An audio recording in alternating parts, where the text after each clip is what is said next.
This is a tweet Patrick Tomlinson made back in 2018. In it, he basically said how he just doesn't think comedian Norm Macdonald is that funny. Patrick didn't know at the time, but this tweet would literally ruin his life. Soon, this wave of online trolls started harassing him and his wife nonstop. And then, they made fake police calls to Patrick's house, claiming that he committed some crime. The police actually came, armed with their weapons, and handcuffed Patrick, before he quickly explained that this police call was fake and that he didn't do anything. But the fake calls didn't stop. The trolls called the police to Patrick's house over 40 times, and then to his parents' house. They even called in false bomb threats to places Patrick went to, like a baseball game and a Patti LaBelle concert, both of which had to be shut down and evacuated. Patrick tried to take legal action against these callers, but all he was left with was no answers and over $50,000 in legal fees. These callers literally ruined this guy's life, but it's not just him. Fake police calls are booming, threatening the lives of everyone from politicians and judges to celebrities and even random people. It's a scary new trend, and I want to warn you about it.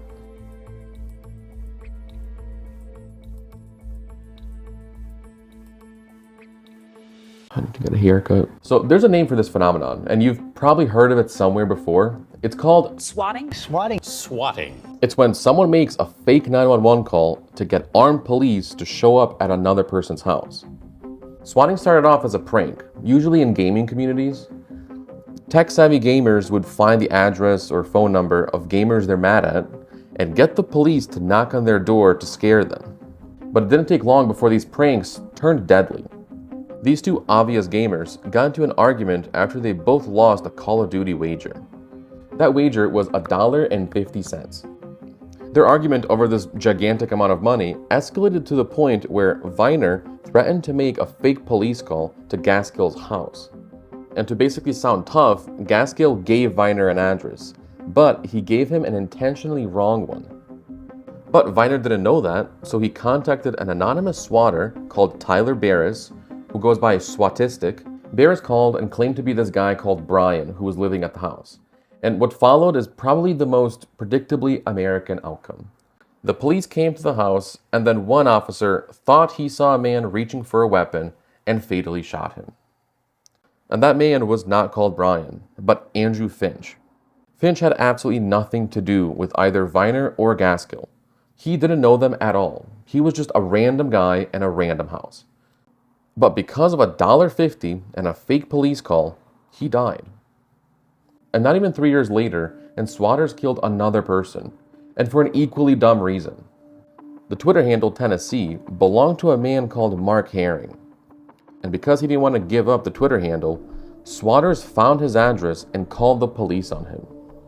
In this whole stressful situation with the police, 60-year-old Mark Herring suffered a heart attack and died. These prank calls about useless stuff are turning deadly, but also increasingly profitable. Right now, a new market has emerged of swatters for hire.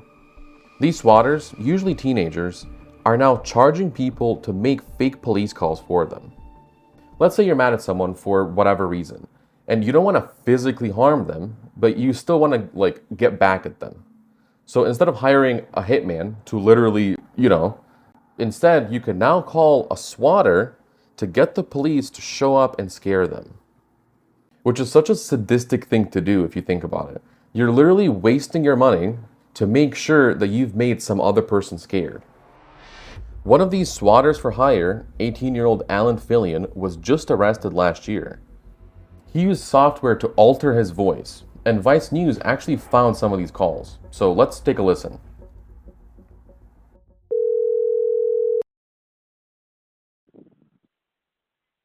Hello. I just committed a crime and I want to confess. You did a crime and you want to confess? I placed in a local school. You did what? I placed in a local school. Fillion made around 375 of these fake calls in a span of just 2 years, charging $50 for a regular police call and $75 for more serious ones. That's a lot of money. If we do the math, which I can't do without my phone anymore. Let's say that he made, 375 calls, and let's just say that they're all his regular $50 ones. That ends up being more than $18,000 that this 17, 18-year-old made in a span of 2 years. And you know what's crazy about this case? The FBI actually searched Fillion's home a year prior on suspicion of swatting. But before the FBI came, Fillion called the police to his own address to make himself look like a victim. He swatted himself, and it kind of worked. Even though the FBI found evidence that Fillion was a serial swatter, their case against him took almost a year, giving him more than enough time to make even more calls. Fillion was finally arrested last year and sentenced to 48 months in federal prison. But it's not just this profit motive that's causing this spike in swatting. It's also the political climate we're in. Countless studies show an uptick in political extremism in the US. The use and acceptance of violence is on the rise on both sides. And the targets of this new boom of swatting are now politicians, judges, journalists. Basically across the entire political spectrum and across the country, swatters are making fake and increasingly violent police calls against people they disagree with. It's part of a terrifying pattern of us normalizing political violence in the country. I couldn't find the newest data for this year, but the number of swatting incidents have more than doubled from 2011 to 2019. And that's just the ones reported.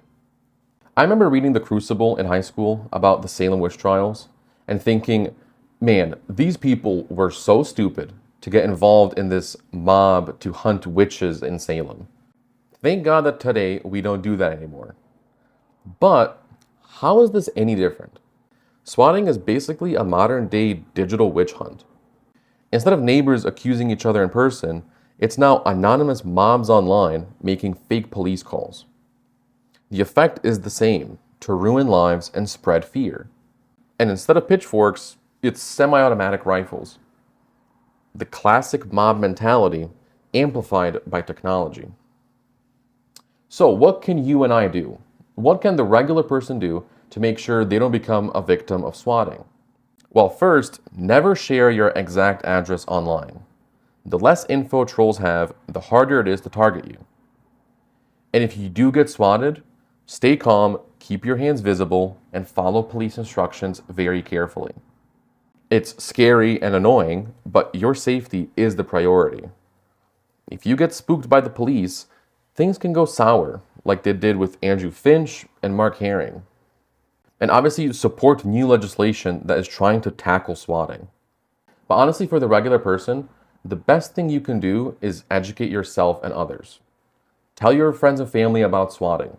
Share this video with as many people that you know. Because the more we know about swatting, the less likely it is to be successful. And if you have any firsthand experience with being a victim of swatting, I would love to hear from you.